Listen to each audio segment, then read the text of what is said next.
একটু দেরি করি, বাট কালী পুজোর দিনে ঘোরাঘুরি আর মজা করাটা তোমাদের সাথে আজকে আমি শেয়ার করবো। প্রথমেই আমি বাচ্চাদের সাথে একটু সন্ধেবেলায় বাজি ফাটিয়ে নিয়েছিলাম, আর তারপরেই রেডি হয়ে নিয়েছিলাম, আর তারপরে মা বাবার সাথে একটুখানি ফ্যামিলি কিছু রিচুয়ালস পালন করছিলাম।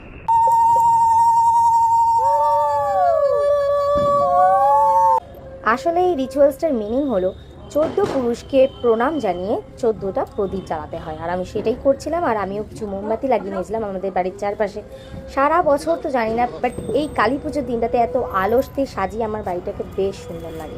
তারপরে আমি বেরিয়ে পড়েছিলাম বাইকে করে ঘুরু ঘুরু করতে। রথীন্দ্র আমায় নিতে এসেছিল, আর বাইরে বেরিয়েই দেখি চারিদিকটা খুব সুন্দর করে আলোয় সেজে উঠেছে। প্রথমেই চলে গেছিলাম লাইন না দিয়ে বাঘাযতীনের ঠাকুর দেখতে।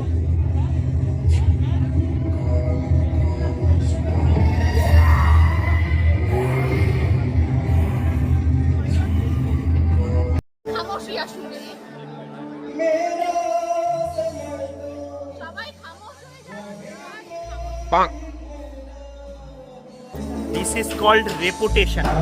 ভিআইপি পাস থাকা সত্ত্বেও একগাদা লাইন দিয়ে আমাদের কান থেকে রক্ত না বেরোলেও গা থেকে প্রচুর পরিমাণে ঘাম ঝরেছে। তারপর আর কি বিরাট লাইন ঢেলে ঢুকে পড়লাম বিখ্যাত উত্তম মণ্ডলের ঠাকুরটা দেখতে। अरे एगो भी तो पीती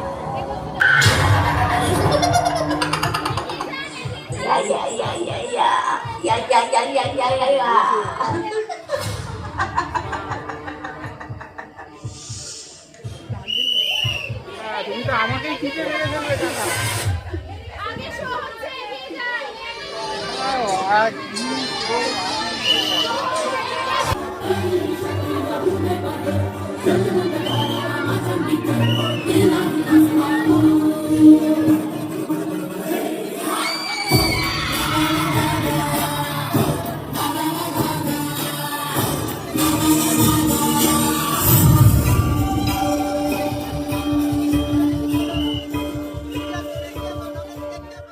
অনেক বড় হয়ে গেছে ভিডিও আজকের জন্য, এতটাই।